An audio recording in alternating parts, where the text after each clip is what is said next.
40대 가정주부입니다. 이 이야기를 적을까 말까를 한참 동안 망설였습니다. 하지만 세상에는 이렇게 말도 안 되는 기가 막힌 일들도 있다는 걸 알려드리고 싶더라고요. 저는 주변에서 흔히 볼 수 있을 법한 별 볼 일 없는 평범한 사람이지만 이야기를 시작해보겠습니다. 지금으로부터 20년도 더 되었던 이야기라 조금은 가물가물하지만 최대한 기억을 살려보았습니다. 저는 그 당시에 나름대로 학벌도 괜찮았었고 사업을 하시는 아버지 덕분에 항상 풍족한 삶을 살고 있었을 때였습니다. 그래서 금전적인 문제에는 크게 영향을 받지 않았기에 제가 하고 싶었던 일을 하고 있었죠. 남들이 보면 왜 그런 일을 하냐고 할 수도 있지만 제 직업은 어릴 때부터 꿈꿔왔었던 플로리스트였습니다. 요즘 같은 시대에는 나름대로 많은 사람들이 꽃을 사고는 하지만 20년 전만 하더라도 너무 경쟁력이 없는 직업이었죠. 하지만 저는 어릴 때부터 남들과는 유별나게 달리 꽃을 너무 사랑했었습니다. 그리고 단순히 꽃을 파는 사람이 되고 싶었던 게 아니었어요. 꽃이라는 식물에 대한 지식들을 사람들에게 알려주고 싶었고 예술적으로 다가가서 꽃을 디자인하는 그런 사람이 되고 싶었습니다. 아무튼 그렇게 철없이 시작했던 꽃가게는 부모님의 지원 아래에서 시작되었죠. 하지만 어느 정도 잘 되기는 어렵단 걸 알았지만 생각보다 더 처참했었네요. 장사도 잘 되지 않자 자꾸만 부모님께 손을 벌리게 되자 마음이 많이 지쳐갔습니다. 그러던 어느 날이었습니다. 왠지 꽃집에는 어울리지 않을 법한 건장한 남자분께서 들어오셨죠. 저는 반가운 마음에 환하게 웃으면서 어떤 꽃을 찾으세요? 라고 물어봤습니다. 그러자 그 남자분은 쭈뼛대시더니 손가락으로 빨강색 튤립을 가리키더라고요. 빨강색 튤립의 꽃말은 영원한 사랑을 고백하는 뜻이 담겨져 있었기에 요즘 같은 세상에 이렇게 로맨틱한 남자가 다 있구나 싶었었죠. 그렇게 그 남자분을 보내면서 예쁜 사랑하시길 바랄게요 라고 말했습니다. 그 남자분은 엄청 당황해하며 인사를 하고는 재빨리 나가버렸었죠. 그런데 다음날에도 그 손님은 어김없이 찾아오더군요. 그리고 그 다음날도 또 그 다음날도 찾아왔습니다.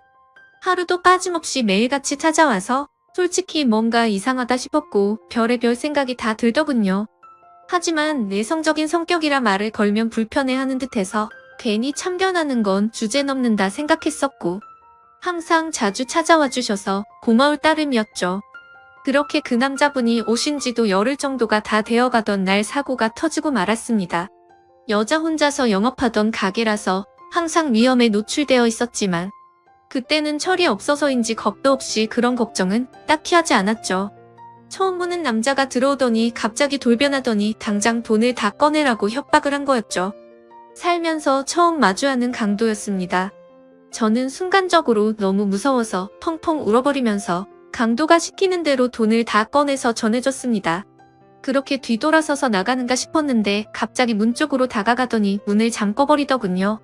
순간적으로 나 정말 큰일 났다 싶었고 제발 살려주세요 라고 소리를 질러댔습니다. 하지만 강도놈은 비열하게 웃으면서 제게 다가오고 있었고 저는 벌벌 떨고 있었습니다. 그런데 그때 때마침 유리창이 와장창 깨지는 소리가 들렸습니다. 저는 무슨 일인가 궁금했지만 무서운 나머지 차마 고개를 들 수가 없었습니다. 소리를 들어보면 누군가가 유리창을 깨고 들어와서 강도와 몸싸움을 벌여가면서 욕을 해대더라고요. 그렇게 몇 분이 흘렀던 것 같습니다. 펑펑 울고 있는데 주변의 소리가 조용해지더니 저에게 놀라서 덜덜 떨리는 목소리로 물었습니다. 괜찮아요? 어디 다친 곳 없어요? 저는 익숙한 그 목소리에 천천히 고개를 들었습니다. 얼굴을 보는데 저희 가게에 자주 오던 바로 그 남자분이었죠. 하지만 고마운 것도 고마운 거지만 상태가 심각해 보였습니다. 얼굴은 퉁퉁 부어서 엉망진창이었고 옷에 피가 계속해서 나오고 있더라고요. 저는 깜짝 놀라서 곧장 구급차를 불렀고 응급수술을 해서 큰 위기는 모면하게 되었습니다. 수술이 끝나고 한참이 지난 뒤에 그 남자분은 눈을 떴습니다. 그러면서 하는 첫마디가 황당했었죠. 응급수술까지 할 정도로 크게 다친 사람이 저를 보자마자 어디 다친 데 없냐고 하더군요. 그 말에 저는 누가 누굴 걱정해야 하는지 모르겠다며 저도 모르게 또 눈물이 났죠. 그러자 남자분은 제 어깨를 토닥여주면서 울지 말라고 하더라고요. 그런 모습을 보고 온기를 느끼자 전에는 못 느꼈던 감정들이 생겨났고 심장이 정신없이 뛰기 시작했습니다. 하지만 이 남자분은 여자친구가 있는 사람인데 이건 아니다 싶었고 저는 얼른 몸을 떼어내면서 말했습니다. 아무리 그래도 그렇지 여자친구도 있는 분이 이러시면 어떡하냐고 했죠. 그러자 남자분은 황당하다는 듯이 제가 여자친구가 있다고요? 라고 대묻더군요. 여자친구가 있어서 항상 그렇게 꽃을 사가셨던 거 아니에요? 물었습니다. 남자분은 아픈 소리를 흐느끼며 웃더라고요. 혹시 주변에서 눈치 없다는 소리 안 하시나 봐요? 라고 하더라고요. 알고 보니 그 남자분은 우연히 저희 꽃집 앞으로 지나가게 되었고 저를 처음 보는 순간 사랑에 빠졌다더군요. 그래서 눈앞에 아른거려서 며칠을 지켜보다가 용기를 내서 가게로 들어왔던 거죠.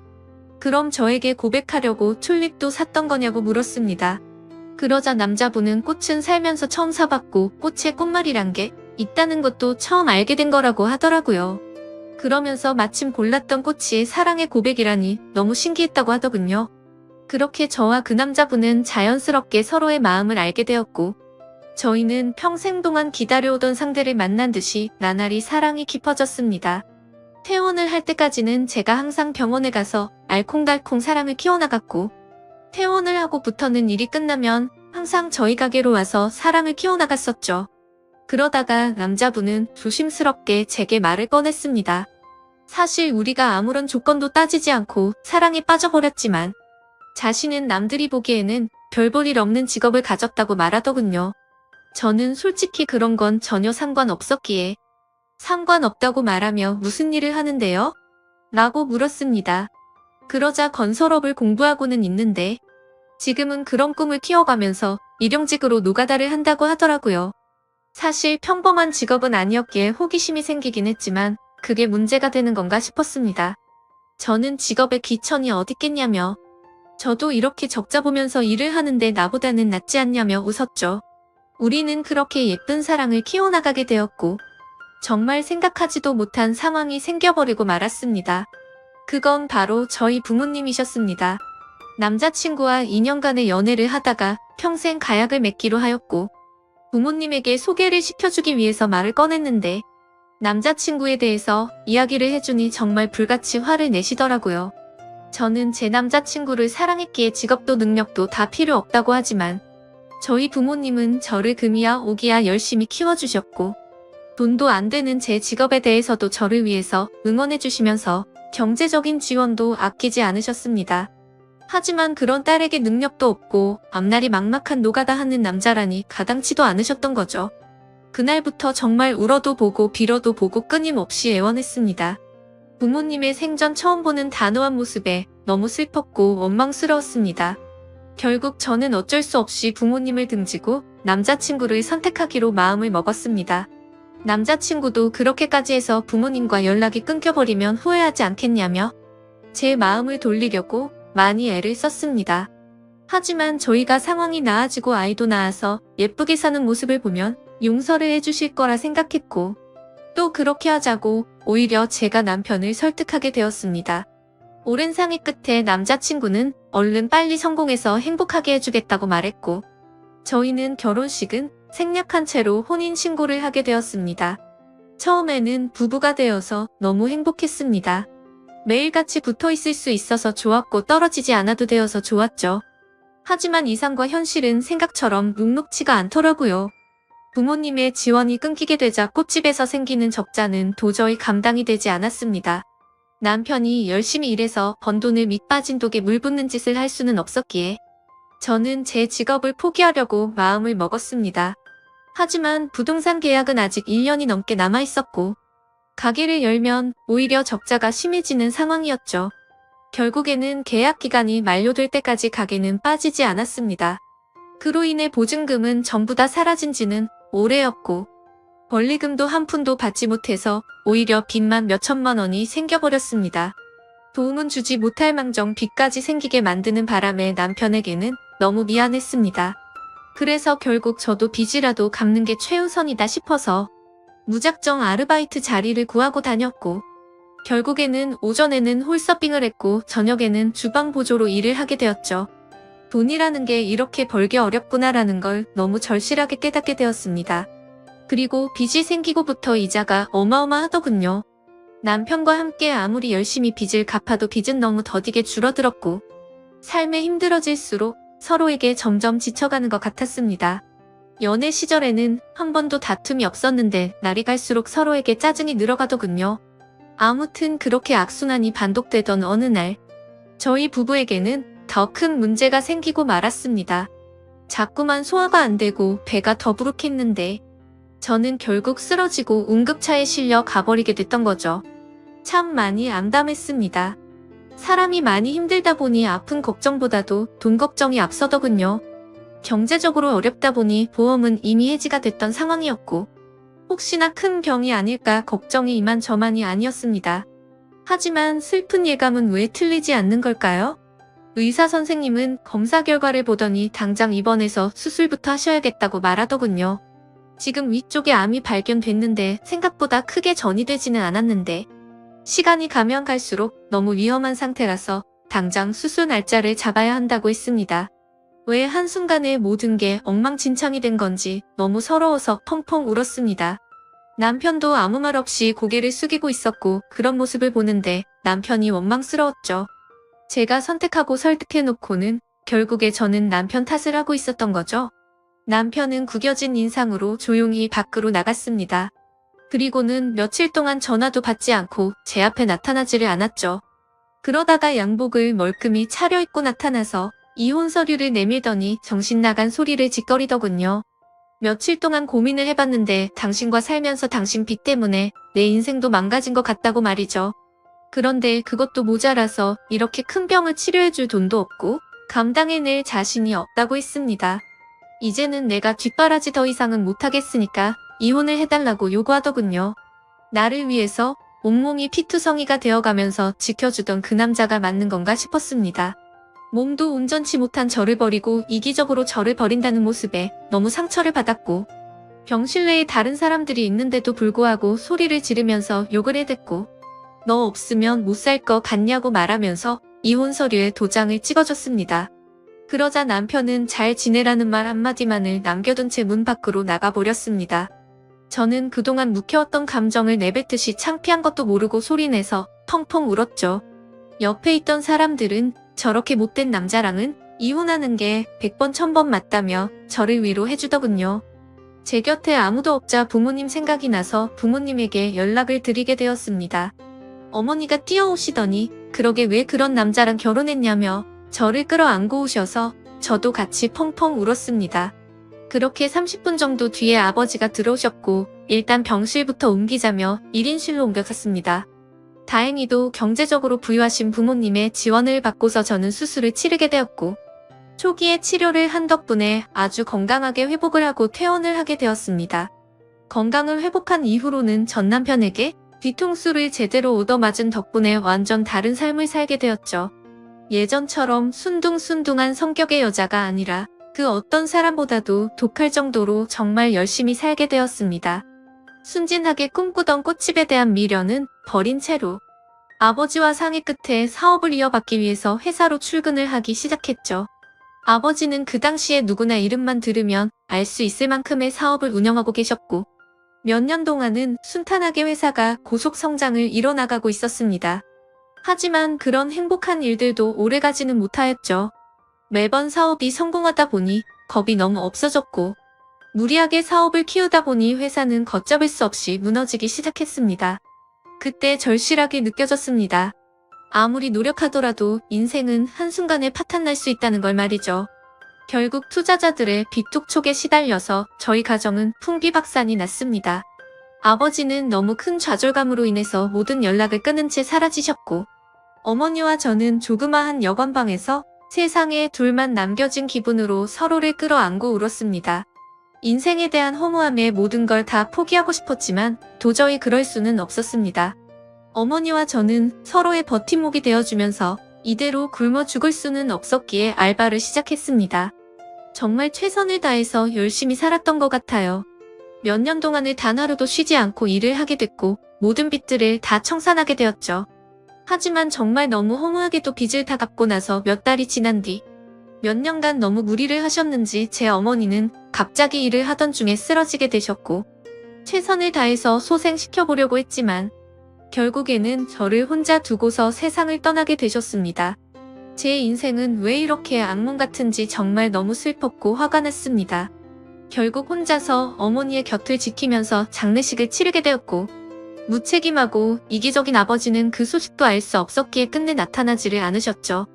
앞으로 세상을 어떻게 살아야 하는 건지 막막했습니다. 너무 좌절스럽고 힘들었지만 통장에는 1억이라는 돈이 있었습니다. 제 어머니의 생명보험금이 나왔던 거였죠. 정말 삶이 힘들었지만 예전에 제 암 수술을 할 때 보험이 없으면 너무 힘든 걸 잘 알았기에 어떻게든 보험은 잘 넣어두었기에 보험금을 받을 수 있었습니다. 이 돈으로 앞으로 어떻게 살아가야 할지 고민을 했습니다. 그래도 몇 년간 배워왔던 아버지의 사업을 다시 시작해보는 게 좋겠다 싶었습니다. 왜냐하면 그것 말고는 제가 할 수 있는 일이 전혀 없었기 때문이었죠. 그렇게 저는 다시 제 사업을 시작하게 되었고 1억이라는 자본금으로 시작해서 1년도 채 지나지 않아서 2억으로 늘어날 만큼 승승장구했습니다. 하지만 사업이라는 게 정말 녹록지가 않다라는 걸 뼈저리게 또 다시 느꼈습니다. 사업은 승승장구하고 있었지만 거래하던 업체에서 물건 값을 지급받고는 잠적을 했던 거였죠. 내 인생은 어쩜 이렇게도 구질구질한 걸까 싶었습니다. 경찰에 신고를 하고 몇 달이 지나도록 사건에는 진전이 없었죠. 이미 저희 회사 말고도 여러 군데 회사에 같은 수법으로 사기를 쳤고 작정을 하고 해외로 도망친 상황이라 쉽게 해결되긴 어려울 것 같다더군요. 정말 매일같이 울면서 겨우 잠이 들 정도로 마음고생이 심했습니다. 하지만 그런 마음고생이 중요한 게 아니었죠. 시간이 가면 갈수록 당장 직원들의 급여부터 시작해서 은행의 이자 빚까지 모든 게 또 밀려가고 있었고 금세 신용불량이 되어버리더군요. 아무리 사정을 말해봤자 그런 건 전혀 소용이 없었습니다. 돌아오는 냉혹한 대답이 제 가슴을 미어터지게 만들 뿐이더라고요. 또다시 이렇게 인생이 바닥으로 내려앉는 건가 싶었고 어머니의 목숨값으로 시작한 제 모든 걸 걸었던 사업이었는데 너무나도 절망적이었습니다. 그런데 사람이 죽으라는 법은 없다는 듯 희소식이 왔습니다. 저희 회사에 투자를 자처하는 사람이 있다며 거래처 사장님이 연락이 온 거였죠. 사실 처음에는 갑자기 투자를 한다기에 반신반의했습니다. 그때 당시에는 제대로 사기를 당했던지라 그 누구도 믿을 수가 없었던 상황이었기 때문이죠. 하지만 당장 직원들의 급여도 밀린 상황에 찬밥 더운밥 가릴 노릇이 아니더라고요. 저는 전화기에 대고서 감사하다는 인사를 몇 번을 외치고서 사업 설명을 위해서 날짜를 잡게 되었습니다. 무조건 투자를 받아야 했기에 한치의 지적도 나오지 않게끔 최선을 다해서 자료를 준비하였고 일주일이 지난 뒤 약속 시간보다 조금 일찍 투자자의 회사로 찾아갔습니다. 회사 직원의 안내에 따라 혼자서 회의실에 들어가게 됐고 물이 놓인 자리들에 준비해둔 자료들을 놓아두고서 떨리는 가슴으로 기다리고 있었습니다. 그렇게 몇 분이 지나자 여러 사람이 들어올 줄 알았는데 익숙한 얼굴의 한 남자가 들어오더군요. 그건 바로 11년 전 제게 씻을 수 없는 상처를 주고 이혼을 했었던 바로 그 남자. 전 남편이었습니다. 저는 너무 당황해서 당신이 뭔데 여기 나타나냐고 말을 했죠. 그러자 전 남편은 내가 당신 회사에 투자하기로 한 사람이야 라고 말하더군요. 이게 무슨 헛소리인지 어안이 벙벙했습니다. 알고 보니 전 남편은 몇 년 전부터 이 회사를 시작하게 됐고 돈을 엄청나게 많이 벌고 있는 건설업계의 대표가 되어 있었습니다. 마음 같아서는 그냥 욕을 해버리고 뛰쳐나가고 싶었어요. 하지만 저로 인해 생활이 제대로 돌아가지 않는 직원들의 월급도 지급해야 했고 제 모든 걸 쏟아부은 회사를 포기할 수는 없었기에 눈물을 머금고 참았습니다. 저는 결국 어쩔 수 없이 다시 인사를 드리면서 그럼 저희 회사에 대해서 설명할게요 라고 말했더니 전 남편은 설명은 필요 없다고 말하더군요. 그저 단순히 자신과 하룻밤만 같이 있어주면 곧바로 투자는 진행될 거라고 말하더군요. 그 말을 듣는데 기분이 너무 불쾌했고 자존심이 상했습니다. 하지만 최대한 내색하지 않고 말을 이어갔습니다. 당신 인간 같지 않은 건 잘 알았지만 몇 년 사이에 돈 좀 벌었다고 진짜 인간이길 포기한 거냐고 말했습니다. 전 남편은 관심 없으면 투자는 없던 걸로 하겠다면서 자리에서 일어나더니 생각할 시간이 필요한 거면 그렇게 하라며 명함을 주고는 나가버렸죠. 그날 집에 돌아가서 못된 전 남편의 행동에 너무 분했고 예전에 저를 버리고 갔을 때가 생각나서 분노를 못 참고 눈물이 터져버렸습니다. 그렇게 며칠 동안 고민을 해봤지만 답은 이미 정해져 있었습니다. 이미 급한 불을 끄느라 대출을 최대한 받은 상황이라 추가 대출도 불가능했고 신용불량이 되어서 아무 곳에서도 돈을 빌릴 수가 없었으니깐요. 결국 어쩔 수 없이 명함에 적힌 번호로 연락을 하게 되었습니다. 전 남편은 약속 날짜와 시간을 제게 알려줬고 약속한 당일날 남편은 먼저 와서 호텔에 있는 고급스러운 레스토랑에서 기다리고 있었고 부드러운 스테이크와 엄청 비싼 와인까지 마셨습니다. 10년 전만 해도 그렇게 찌질했었던 남자였는데 이제는 아주 잘 나가는 회사의 대표라니 감회가 새로웠습니다. 그렇다고 증오하는 마음은 너무 컸었기에 그 자리가 불쾌했고 기분이 나빴습니다. 그래서 말을 걸어도 무표정으로 대충 대답만 하고 있었죠. 아무튼 그렇게 불쾌한 식사 시간이 끝나고 나서 미리 잡아둔 방으로 같이 향했습니다. 그런데 괜히 신경 쓰이게 전 남편은 다리를 다친 건지 저보다 한참 느리게 걸으면서 약간은 쩔뚝거리면서 걷더라고요. 그래서 저는 그 모습을 보고는 다리도 다쳤으면서 이 상황에 참 대단하다라고 말해버렸죠. 그 말을 듣고는 전 남편은 표정이 굳더니 아무 말 없이 발걸음을 옮기더군요. 결국 저희는 같이 방으로 들어가게 되었고 기분이 정말 묘했습니다. 마음속으로는 굉장히 불쾌했지만 저도 모르게 심장이 폭발할 것처럼 두근대더군요. 그렇게 한참 동안 정적이 흐르고 있는데 전 남편이 먼저 말을 꺼냈습니다. 사실은 제게 고백할 게 있다고 합니다. 그 말을 듣는 순간 그럼 그렇지 그 큰 돈을 준다고 할 때부터 이상했다라고 생각하는데 전 남편은 갑자기 제 앞에서 자신의 바지를 내리더라고요. 그러자 드러난 남편의 다리에는 의족이 자리하고 있었습니다. 저는 깜짝 놀라서 발이 어쩌다 그렇게 된 거냐며 놀라서 물어보았죠. 전 남편은 저와 헤어지고 나서 몇 달 뒤에 노가다를 하다가 사고가 났었답니다. 지금에서야 이렇게 용기를 내서 미안하다면서 눈물을 흘리더군요. 그러고서는 그때 왜 내가 그런 선택을 하게 된 건지 말을 이어갔습니다. 사실 남편은 저와 이혼을 하게 된 이유가 저희 수술을 위해서였답니다. 남편은 병원에 없던 그 며칠 동안 어떻게든 돈을 마련해 보려고 온갖 방법을 썼었다네요. 그러다 결국 걷잡을 수 없는 실수를 저지르고 말았죠. 대출은 당연히 불가능했고 단기간에 돈을 벌 수 있는 건 도박에 모든 걸 걸었답니다. 이틀 동안 잠도 안 자고 했지만 결국에는 집의 보증금은 물론이고 모든 전 재산을 잃어버리게 되었답니다. 너무 절망스러워서 살고 싶은 생각이 없었지만 아픈 저를 두고서 무책임하게 그렇게 할 수는 없었기에 모든 자존심을 버려두고 저희 아버지 회사로 찾아가서 무릎을 꿇고 빌었답니다. 하지만 아버지의 반응은 너무 단호했고 그 모습을 보고는 자신이 제 곁을 떠날 테니 제발 살려달라고 했었던 거죠. 그렇게 남편은 재정을 떼어내고 떠나려고 무심한 척 이혼을 요구했었고 그날부터 단 하루도 제 생각을 하지 않은 날이 없었다고 말했습니다. 그저 자신의 머릿속에는 얼른 빨리 건설업으로 성공을 해서 저희 부모님께 당당한 남자가 되어서 돌아오려는 생각만 하면서 살았다네요. 그런 나머지 너무 무리하게 일을 하게 되었고 피곤한 나머지 잠깐 졸았는데 그 찰나의 실수로 인해 공사 중이던 아파트에서 추락을 하면서 한쪽 다리는 돌이킬 수 없는 부상을 입고서 결국 절단을 하게 된 거였습니다. 그래서 그런 꼴로는 도저히 제 곁으로 다가올 용기가 나지 않았고 오히려 제 소식을 멀리하고 정신 나간 사람처럼 오로지 일에만 전념했었다고 합니다.